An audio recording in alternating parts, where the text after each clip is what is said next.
have a ball of clay that has been centered and opened up, and today we're working on pulling a wall.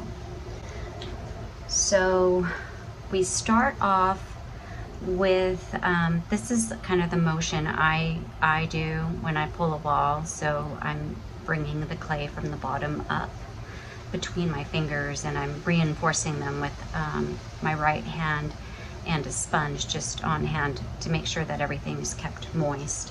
We want to make sure that there's water on the walls before we pull. There does not need to be water at the bottom of the pot. Try to draw that out. So I'm going to find the thickest point, which is right here, and I'm going to adjust my fingers just under that. So usually at the very bottom there's a small increment less than the widest part, and I'm going to adjust actually to just that, and I'm going to make my first pull to be this thickness. Start at the bottom and bring your hand or your fingers slowly to the top. Once you get there, you're going to want to compress the rim.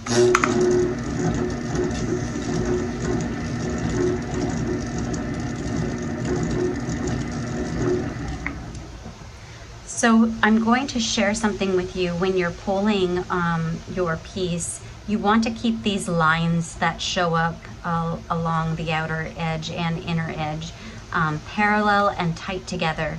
You don't want them to be spaced out and on an angle. So I'm going to work on my second pull. I'm going to bring it from the bottom, pinch in a little bit more than what the width is. All of this is even now. And bring it to the top.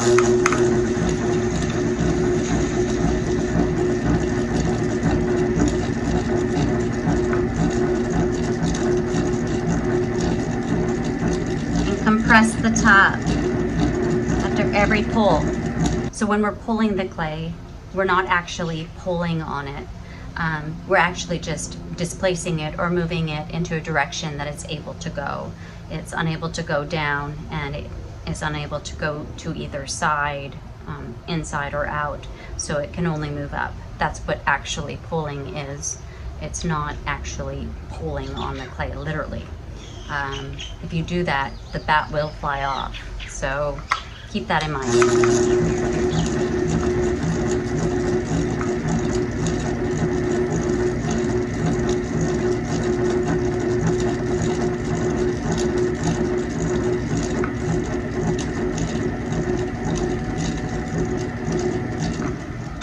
Okay, we're getting to a height now that for me to actually put my hand in there and to do the same motion as I have done the first couple pulls here, it's not going to be possible. So I'm going to use the side of my hand as the guide from the inside, and I'm using my sponge and fingers lifting the clay at this point to get more height. Make sure that you draw out any moisture that's at the bottom.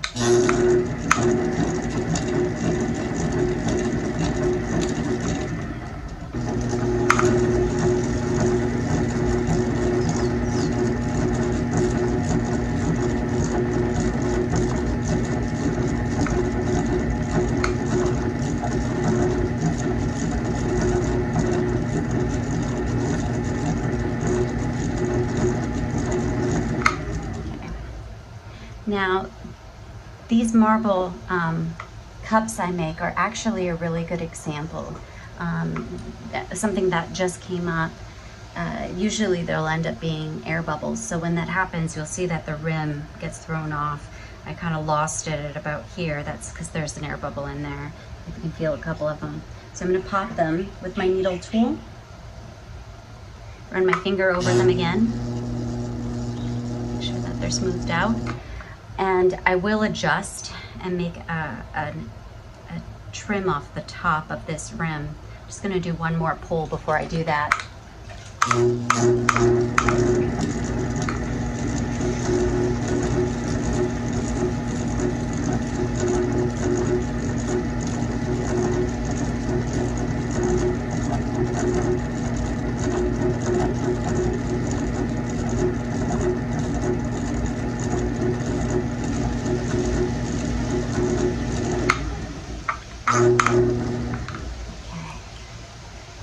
So we're gonna actually trim off a piece of the rim. So we're gonna use our needle tool like you would hold a pencil, and you're gonna support the rim in between your fingers, and you're going to guide this needle tool through the top of the rim very slowly, and eventually get all the way through, and then we're gonna peel back that top. So here I'm supporting it, the wheel's spinning very slowly. I find the lowest spot, which I just saw it, right here. And I'm gonna make a small indentation, start the wheel, and gradually push the needle tool through. Now it's through, I can feel it on my finger, and I can lift this piece up right off. That's the piece that was uneven. My piece now, my vessel is even. Smooth out the top with my finger that's just a bit damp. Reinforce any little bits that didn't quite come off with that last piece I removed off the rim. And I'm gonna make one more pole. Bottom all the way up.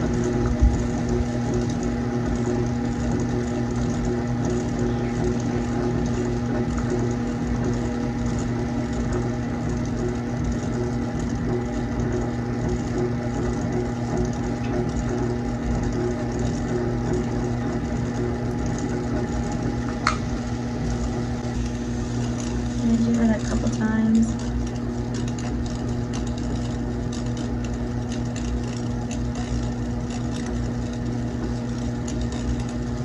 The clay is just the way I want it. Okay, we are almost done. The last bit will be compressing the top, the rim, taking the water out of the vessel, and running a rib over it, clean it up. Take the water out now. It's much better. I'm going to bring the rib over the outside just to give it that really cool marble effect. Clean off some of the slurry.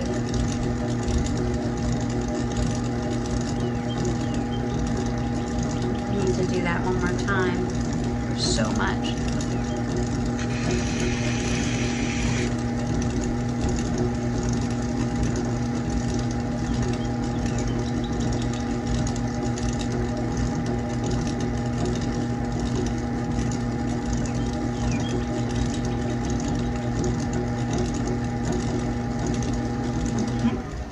Looks pretty good. And I'm going to remove a bit more off the rim. I can see it's not level.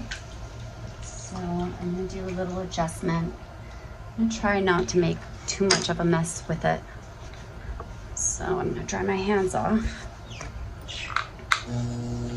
And really be careful.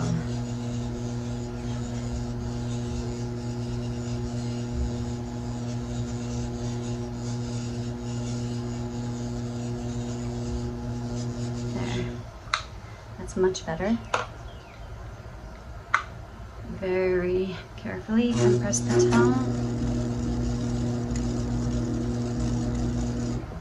Bring a piece of leather over it.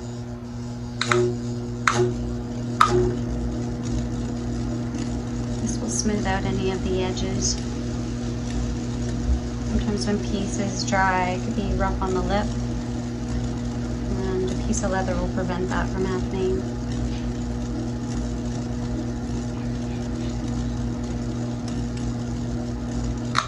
That looks really good. This is actually fully fired and glazed. So this is the final outcome. Once you trim a bit off the foot and glaze it, it looks really cool. That's with 2 different clay bodies mixed in.